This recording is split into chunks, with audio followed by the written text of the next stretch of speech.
Okay, so we are talking about the Five Nights at Freddy's series, and you read The Fourth Closet. Yes. Okay, and you've put on a This warning. book gets really dark.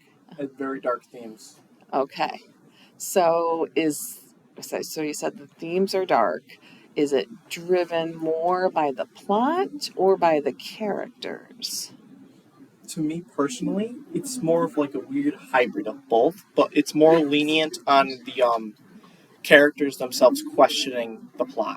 It's more of like a weird mixture of both almost. Like they're questioning what happened in the last book. Spoiler warning: the main character Charlie dies in a springlock suit, but suddenly she magically reappears, all fine. And this gets John.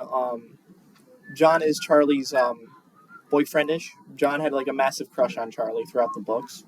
So, and John saw Charlie die, and this gets him very paranoid, and even he actually foreshadows the plot later, oddly enough, Okay. with this paranoia of his. But honestly, the ending to this is very bittersweet, but also very depressing too, because they don't know what happened to Charlie at the end, which, Okay. well, I mean, they do find out, but I'm talking about they're in the middle of a fight between Elizabeth Afton and Charlie. Okay. Now, I know there was a movie. Was that just the first book, or It, was it a the movie was mash? more referencing the FNAF game itself, not the books, but they Oh, did make a reference to the novels by Afton getting dragged away by the animatronics in the movie. That's a reference to, I believe, the Twisted Ones, where Afton was in the Spring Bonnie suit.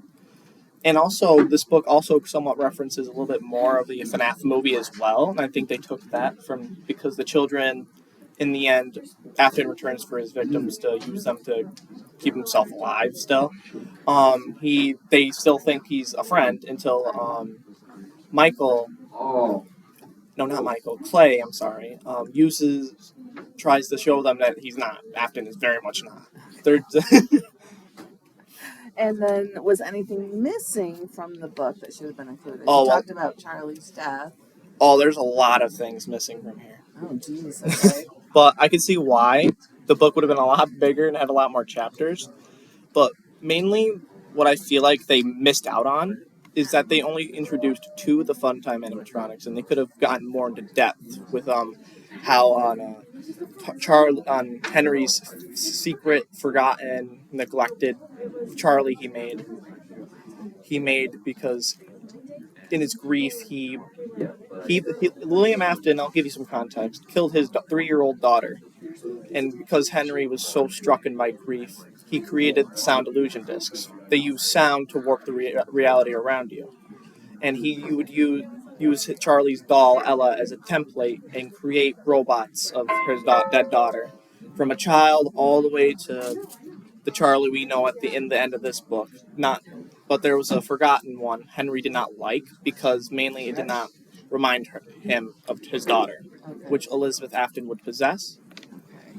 I'm trying to get to the next slide because we've done two. There you go. Yeah, this was just a short summary of what I can bring up, main points.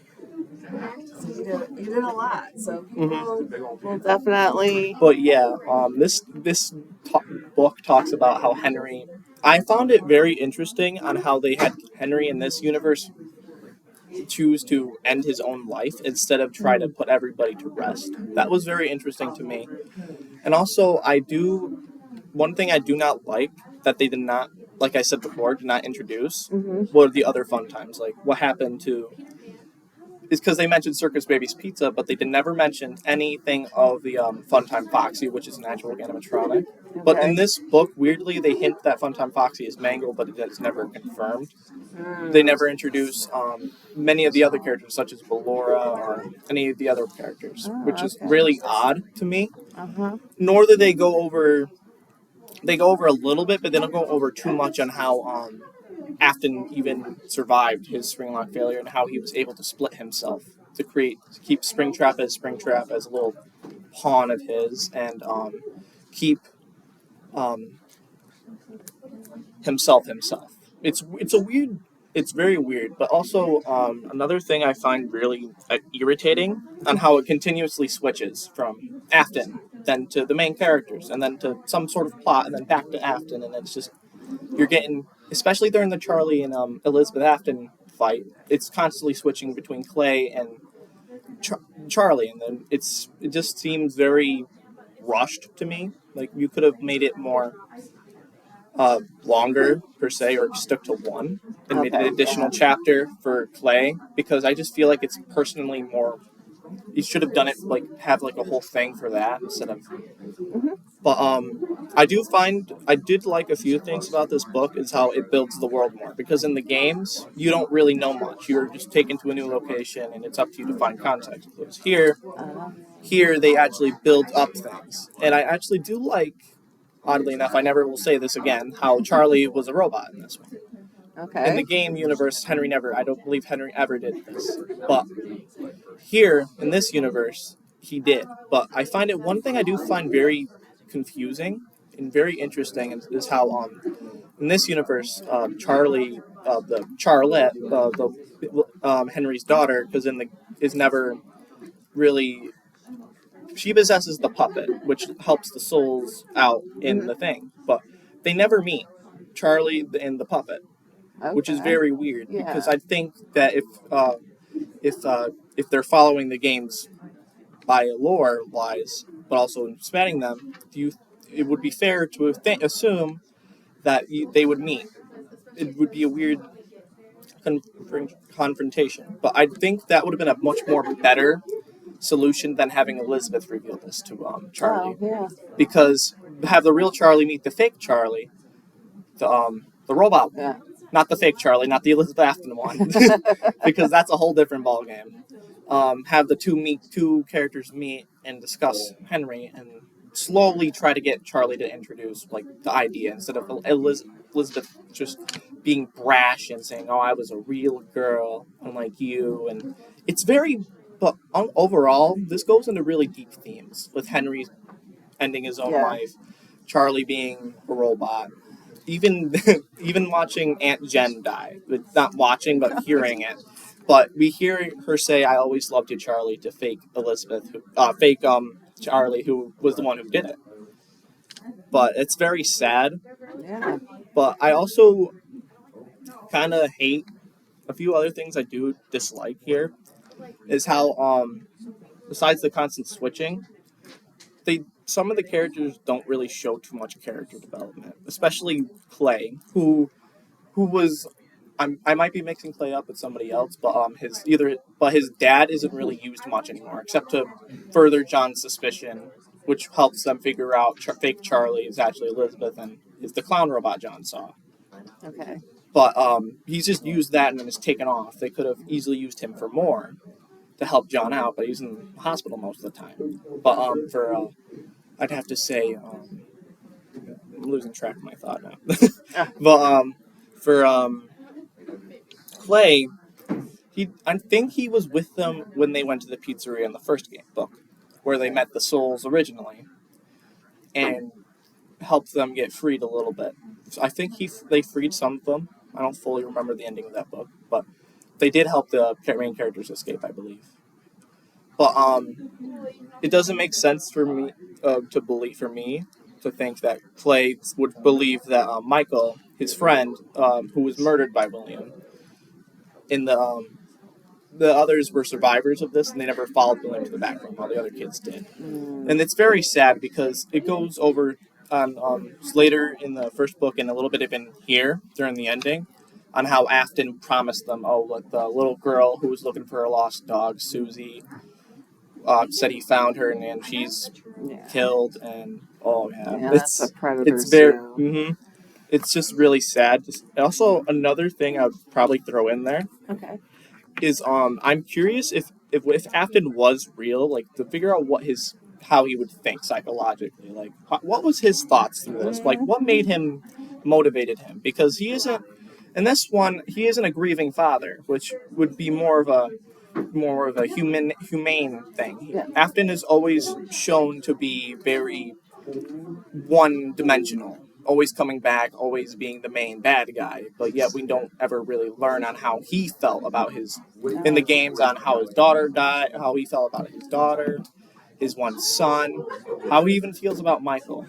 But in the fandom, they've shown that obviously William hates Michael because Michael is trying to free the souls of the kids. And even though they do look very much like father son, Michael's very opposite. And it's irony that he's purple. Michael dies and becomes purple like his father because that's how his father was represented as purple. But but there's a lot of things that I wish they would have done for here, especially keeping Aunt Jen. She was just used once and then killed. Right. So, yeah, if you like a character, you want to see them. But yeah, TV shows do it all the time. They kill favorite characters off. But she was used like maybe as like flashbacks only throughout the first 2 books. Okay. Never used once, like as just flashbacks for material. And then we finally meet her for one chapter, dead at the end. It felt really rushed.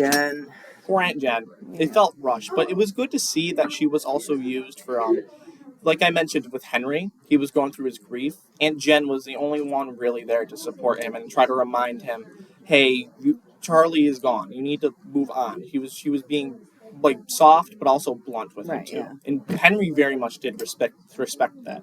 In his letter, I think John or someone finds, they read that they read it and they learn that Aunt Jen was the one who broke Henry away from his illusions. But it's really sad to see how much an inventor like Henry could do, what he can do under his grief. And that's why in the description they're twisted. They're not evil. Charlie is not evil at all in this, except for the Elizabeth Afton one. But that's because she's possessed partially by Elizabeth Afton's daughter, and I think it was because of due to faulty programming too. But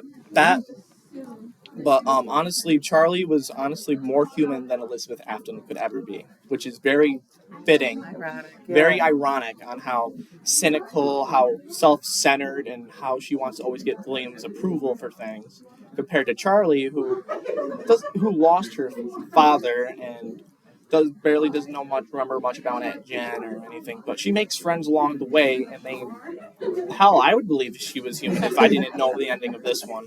I very much would, because what William Afton wanted Charlie for was because Henry created something very unique with Charlie, with the fake Charlie. She's able to learn and just from that be human, be so good to be blended in with human. She even thought she was one. That's how powerful that is. That's a powerful message to show how different both the creators were, because Henry and William were partners in the games and in books.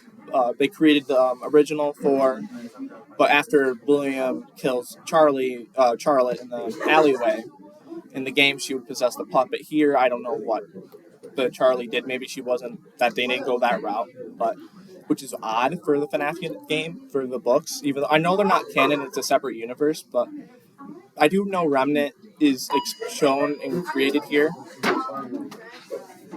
But it's also they don't show a lot with Remnant or with Afton too much either, which is very odd for me to think, because it gets you to question really everything on Afton's motivation. I'm still questioning on why he would continue to prolong his life, even though Afton himself continues to think in more of his villainistic views almost, but he's also very Moorish mature, but is still stuck in his ways of like wanting to continue his twisted existence has become. But also, for my opinion for this, I feel like it was a waste to have Afton return in this. They could have done something much more better by using the fun times themselves. Maybe have Elizabeth try to continue Afton's work instead of just Afton being back again, because that just to me doesn't seem very noteworthy for me personally. All right.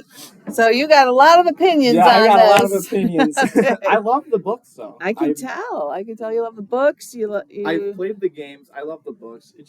There's a lot of stuff missing that they could have went through here. Yeah. And further explain, because that's what the books were originally created to do, was to expand upon the universe outside the games, though they're not canon.